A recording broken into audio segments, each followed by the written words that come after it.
Hey everyone, welcome back to Kevin Reviews. I decided to kind of do a bit of decorating a little bit for the Halloween season coming up. As of today, as I'm recording this, this is a day before we hit October. Um, so just thought I'd get, set the mood here. But in any case, I did see the film Talk to Me, a 2022 film that is directed by Michael and Danny Filippo, and I'm looking at my screen here. This is also, and these are the Raka Raka brothers or relation. I don't know exactly.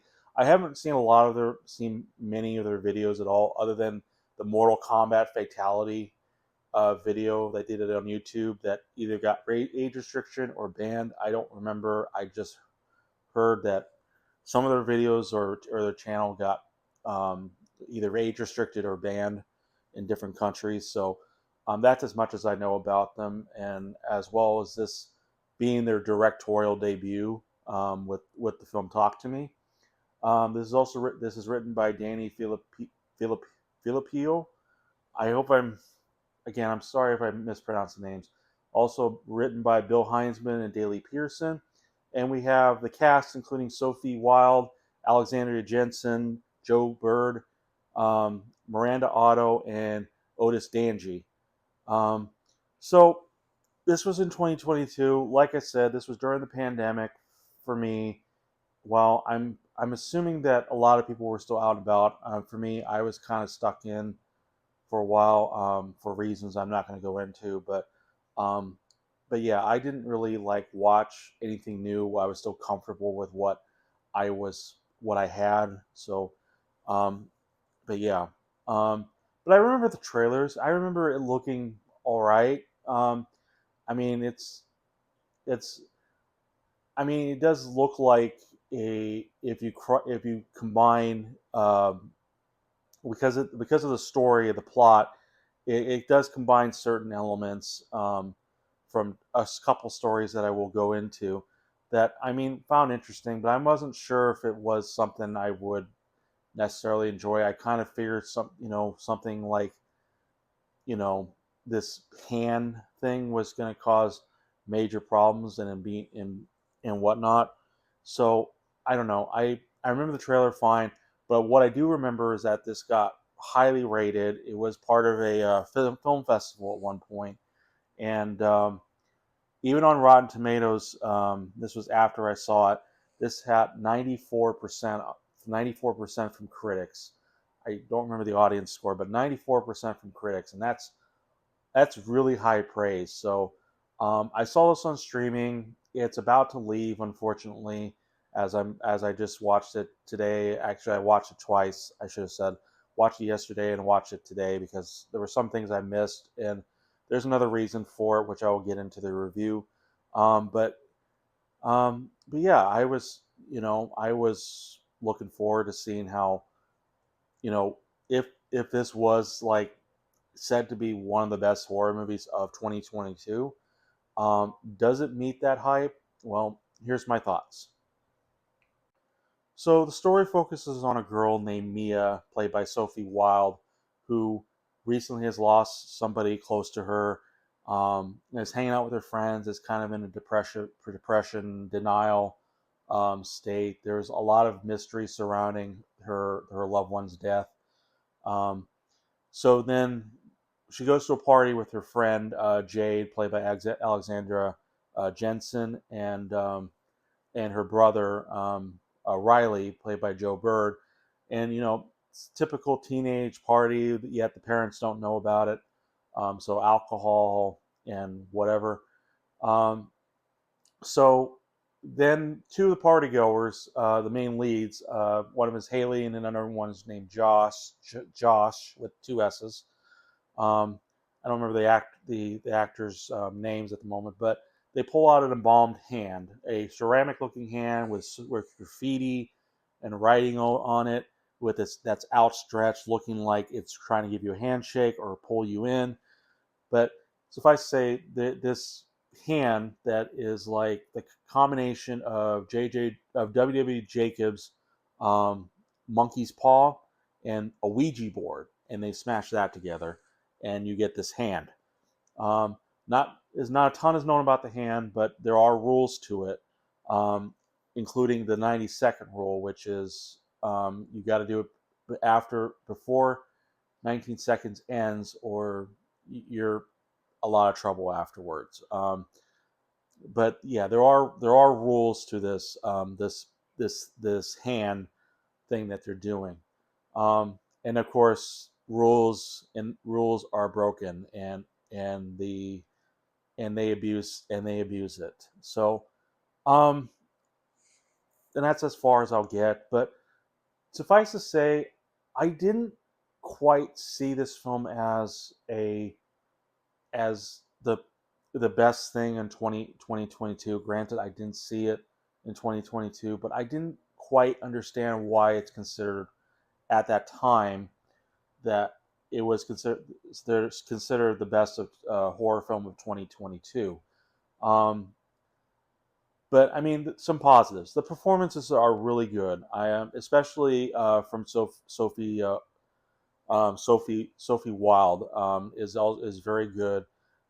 Definitely a lot of performance, a lot of work went into her, especially moments where she's possessed. It is done very effectively, um, and I like the a strange thing. Miranda Otto's character, the mother who is pretty strict mother, but she has funny moments. Like she always knows what the kids are thinking or planning to do, and she has no qualms to basically say what's on her mind, and it's kind of funny. Um, there are other characters that are pretty good for the most part. Um, but I don't know. There is moments, and maybe that's just because I'm older. I'm an adult. That because these teens abuse this not the paw, this hand that's supposed to conjure spirits, and they kind of treat it like it's not only a trend but it's a drug. And there's a lot of similarities between this hand and be it this hand being to illicit drugs or a way to get high. And even a character describes that in this movie as like a sort of euphoria, like bliss kind of way. Um, but in that and because of that, I don't know, I kind of grew to not like some of the teenage characters, but I understand why. And even if they were smart about not playing with this hand, we wouldn't have a movie. So I mean, I get it. So I don't know, I know it's weird, but I'm pretty conflicted based on that. Yes, hi Tally. Yeah, that's her. um so I don't know, it's like Jurassic Park. It's like you have this one good thing, it's abused, and yet every sequel it tries to do the same thing again with, try to control it and make it control, and it still is abused no matter what. So I don't know. When I saw the Jurassic Park sequels, I remember being angry, and this was kind of in that fine line where I was angry at these teens for not understanding or not getting it. But granted, this is a movie; it's only one movie, and they quickly realize how bad this thing taken too far. Um, so the performances are good. The way it's shot is good. It does have like the camera angles where you see the head archbacks. So a couple times, um, it's the lighting is really good. The effects for the spirits, the way they look, is also very good. I give it props on the costume design. The way they look in general, how the makeup effects, the costume, and all that. Um, Story is also really good. But I mean, there are some open-ended questions that may lead to a sequel, and I think I heard there is plans to do another sequel out of this, so I'm not sure. There is some unexplained moments in the film, um, and there are moments that do kind of take me out of it a little bit, and I don't know. But I think the main thing why I'm not quite um, don't think it's quite the best horror movie of that year is the fact that there's not a ton of scares, and for me, there were moments where I really did wince, or I was, or how I was seeing a certain scene kind of play out, and it did kind of make me, get me, to worry, or intense moments. It was like unexpected, so there was that, and I will admit that, but I don't know, there aren't a ton of creative scares or anything done with the film. It's just, so it's like, why is this considered a horror movie? It seems more like, um, it's it is it does have decent atmosphere. It does have a couple good scares, especially with some of the surprise, looking, the spirits or demons or whatever.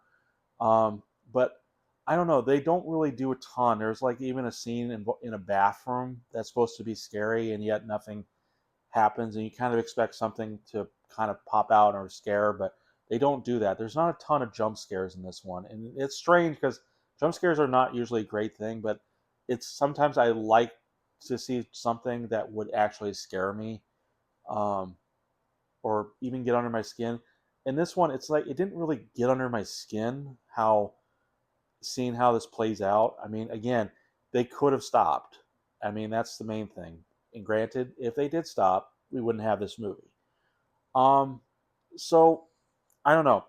I'm very conflicted. I'm sorry if I don't seem to enjoy it. I do enjoy it. It's just I don't think it's quite the best. Like, especially in 20, for a film in 2022, I don't think it's quite as good as maybe say, Weapons, or Together. To be perfectly honest, um, maybe that's what I think. Maybe I would like to have more scares, more creative scares. Um, but I do understand the messaging behind it. I like you know, the combo of supernatural with drug addiction or grief or depression, kind of in that realm. So I think it is a good film, which is why I think I'm going to give Talk to Me 3.5 stars. I'm sorry, I do like it. To be frank, I don't have a ton of complaints, but I don't know. It didn't really grab me, or like the hand grabs, basically kind of grabs people. Um, so it just, I don't know. I think it's a good movie. I would highly recommend it if you get a chance to see it. But I just don't think it's quite up to horror levels, in my opinion. I think that's about it. But please leave a comment in the below what your thoughts on Talk to Me. Um, Give a like or dislike the review if what your thought about it. About the review, and Feel free to subscribe to my channel if you like what you're seeing. Um, but yeah, I mean, granted, I should probably say before I sign off here, that uh, I did see this alone. It's in my, in my house, so I mean, maybe it's not that scary, but in any case, I'll see you guys in the next review.